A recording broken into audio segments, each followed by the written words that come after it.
All right, we bring you updates on the protests happening nationwide, particularly in Abuja, Nyanya, precisely. And we got wind of the situation that happened in Nyanya, that some of the protesters were arrested and taken away by security forces. And right about now, we have our correspondent, Bureau Chief in Abuja, Amadin Uyi, on standby to give us an update on what transpired today during the protest in the satellite town of Nyanya. Hello, Amadin. Thank you for joining us. Thank you very much. All right, so go ahead with the update.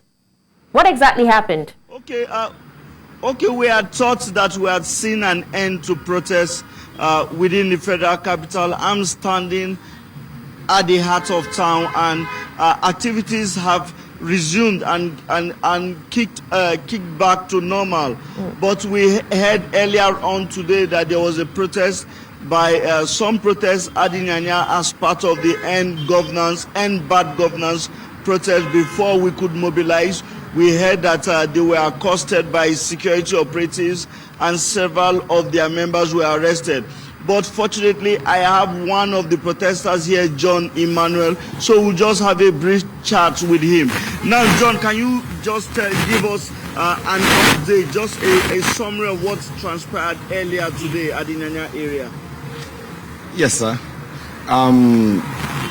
We are about 150 people that gathered to show that we are not really happy of what is happening in this country. Because the government are so bad, the price of things are so high, and we decided as youth, as Nigerian citizens, to come out to say no to these bad governments. So on our way moving, before the media will reach us, we start using our phones, and then we started walking along the road, shouting "end bad governments," and then we are hungry. The next thing, security operative engage us. So they asked me some questions. Why are we protesting? And I told them the reason why we are protesting. They now asked us to go back. That's when I now start telling them that it is our right to protest as the citizens of this country, because we are not happy of what is happening in this nation. So that's why we are on the street. So the next thing, they blocked the road and asked us to go back. So I obeyed and then follow another street and carry on with my protest. Unknowingly, they started picking my guys, all my comrades. They picked about 6 of my comrades. So that's it. Okay, John, can you tell us which security agency was responsible and the current whereabouts of those people that were arrested? The truth is that I don't know where they took those comrades to. But the security agencies that started following us are the Nigerian police force first. Now, Nigerian police force are following us behind. The next thing, we saw some security agencies dressed in black and black, well armed. They are the one that now start interrogating me. So I'm suspecting they are the DSS or the vigilante. Okay, John, will this deter your group from still coming out on the streets to protest? Because what we have seen on the streets of the capital is that protesters are disappearing. This will not stop us. Even if they would pick the last person that support end bad governments in Nigeria, we will still be on the street. If they pick us, another set of people will still come out. So you have heard from John, who participated in the protest earlier today, and he has said that for those that have come out, that is not the end of protest. We thought we had seen the end of protest within the capital, but we as News Central, we will be on ground following up on developments, and we'll continue to update you as more information comes in. Most definitely, Amadin. Thank you so much for that update. All right, with that, we'll move on to our second topic on the conversation. Ugandan police arrested 14 opposition officials and supporters who were protesting the detention and deportation of their colleagues by Kenyan authorities, charging them with unlawful assembly activities and being a public nuisance. Now, the arrests are the latest in a series of crackdowns on opposition activists in Uganda, where President Yoweri Museveni's government has been accused of using fabricated charges to silence its critics. Now, joining us on the show to unpack this is Daron Ray Bartlett. He's a journalist from Kampala, Uganda. Hello, Darren. Thank you for joining us at this time. Hello, and thank you for having me again. All right, can you speak to us on the specific circumstances surrounding the arrests of the 14 opposition lawmakers and supporters in Uganda, and what charges are they faced with? I would say it's been 2 weeks of arrests that have been going on for different political parties, and I will start with the main political party, the opposition political party called the National Unity Platform. Last week, they on the 22nd, they had planned to have their 4th anniversary since the party came into power as the main or the alternative government. And when they wanted to celebrate those the 4 years, they had first of all asked for permission to have this event happen in the public assembly ground, which we call the Independence Ground in Uganda. It's where most activities happen. It's where Uganda rose its first Ugandan flag and brought down the Union Jack, which is the British flag. But the police gave reasons and said that they couldn't use that place because it was under renovation. So the opposition members decided to have their event at their headquarters, which is not very far away from town. And before they could have it, a couple of them were arrested and taken into detention because one, the Public Management Act or the laws in Uganda request that before you assemble people, you must have notified the police how many people you expect to have. And many times police comes out and says that they have certain information or from intelligence that that there could be certain things that are going to go wrong, or they are bad people with some intentions that could deter or could spoil the intention of the event. But because of those reasons, the opposition members felt they were not sufficient enough to stop them. All right, Daron, can you hear me?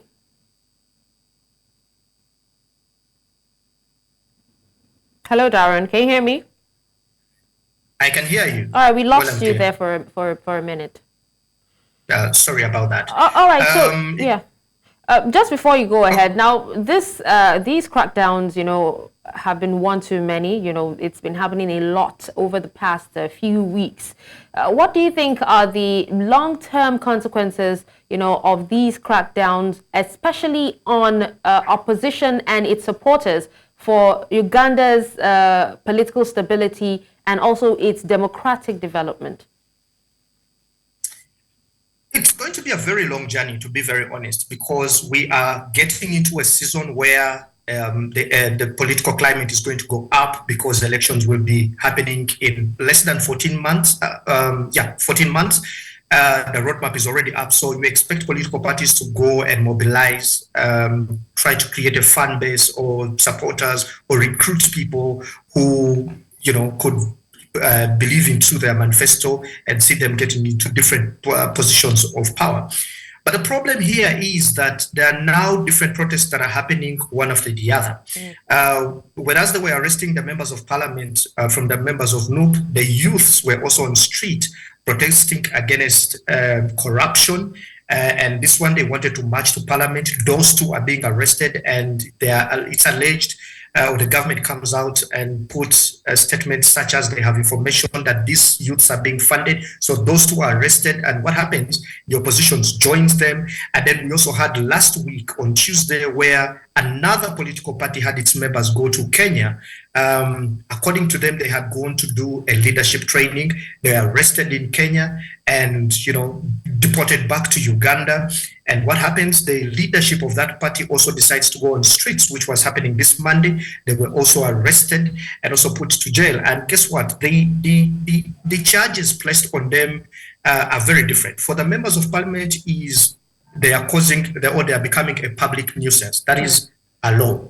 And then for the others who were deported, they have terrorism charges on them. And for the youths who were on the streets, they also brought up a couple of charges: public nuisance against them, idle and disorderly, and an attempt to commit hate speech. Well, those are some of the laws that we have here. But so it's a couple of things, and it's boiling from different places. So police is going to be stretched a little bit here, because now there's so much that they have to curb. What they will get first will be depending to them. With all this, Daron, what is the current state of opposition party politics in Uganda? Because we know how important opposition is. How have these recent events, impacted their ability to be able to operate, especially that of the FDC? All the political parties allege that they have not been given space, and it has happened since 1996, 2001, 2006, 2011, 2016, up to 2021, that every time we are in the corner of elections, the opposition have always complained about not being given the same space as the party in power. We have, in fact, seen so many arrests, including the leader of opposition, including the heads of both those parties, not only members, but the heads of the parties have been in jail. They have had charges of rape, terrorism placed on them. And when you sit on the side of a political analyst or an observer, you would want to say that these are some of the tricks that the government puts across to kind of deter movement and also, garner popularism in the people. So it's one of the things that happens. But again, on a disadvantage, it works that whenever the opposition political parties goes on the streets, somehow they get the sympathy or the sympathizers from the people. And then that's how their mass comes. Where you see the new lead political party, which is the NUP or NUP, which is led by Bobi Wine or Robert Chagulanyi, they came as popularists, and most of them were elected not because they even know the names of the people in there, but they were elected because it was just a symbol. Can I see the umbrella? What color am I voting is red. And when I did a survey on how many people, or the people who were voting for this party, all they could say is, I'm only looking for the color red, and that's what they went for.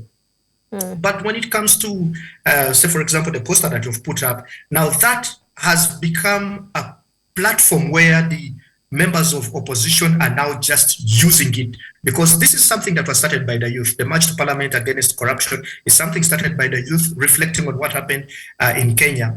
But the other political parties are now using it as a vehicle and trying to ride and take advantage of the movement and taking credit for it. So they are using any means available for them, to raise their torch high, to be seen that they are actually fighting for the people. Okay. Now, Darren, you talked about, the protests happening, being conducted by different people and happening at different times and places, the youths, the opposition and their supporters and all that. Now, I remember Bobi Wine had called for a revolution against the president earlier this year. As an opposition leader, looking at the history of opposition, of his arrests and detention, you talked about Bobi Wine as well. Would you say this is actually what is happening in Uganda at the moment, a revolution? I would say yes and no, depending on how you look at it. If it's a revolution caused by Bobi Wine, I would say no. But if it's a revolution caused by people because of what has been exposed in Parliament, the corruption that has been exposed, the exhibitions that were put online, which would call an online protest, exposing the rot in Parliament. The people got angry and went on the streets because of that. But is it something that was predicted by Bobi Wine and other political parties way back, even last year? Yes, because they kept on saying that, look, the people in government are stealing your money. You are unable to go to hospitals to get medicine because the people in power are actually stealing your money. And they actually want to say, but one day, Ugandans will rise up against the government and will fight for their freedoms until the government will fall. And that was the prediction. that they made. And now we are seeing these risings coming up every single day. In fact, if you take a tour around Kampala, you'll find some roads are being blocked. You have the army, you have the police all over the streets. You may actually think you entered the military barracks at some point. But will it be sustainable is another thing, which I don't think, given the history of protests that have tried to happen in Uganda. I think that the regime, the President Yoweri Museveni's regime, understands the game of protests better than any other president that I know across the continent. He will suppress them the moment they start to rise. He, in fact, warned before these protests happened. He said he has heard that people want to go on the streets, and he advised them not to go on the streets. And before the day of the protests, indeed, the army was all over the city. You could see armory cars, different kinds of army officers, security agencies were all over the place, preventing people from moving. Indeed, when they tried to walk, they were arrested. We had 120 people in jail for trying to protest. We had opposition members in Nup also arrested for trying to protest. We had members of FDC just on Monday here who tried to protest, also arrested. And so he knows the game. He knows how to go around all these protests and get them. But the prediction was made, and indeed, it happens. It now happens here and there. And it will get, in my view, as we close to the election cycle or the period, it will grow. It will grow. Okay. All right. Well, thank you so much, Daron Ray Bartlett, journalist from Kampala, Uganda, for joining us and also speaking to us on this. Thank you so much. And it's a wrap on the conversation. Thank you, viewers, for joining us and watching us all through. We'll be back again same time on Friday. I remain Darshan Usman. Thank you.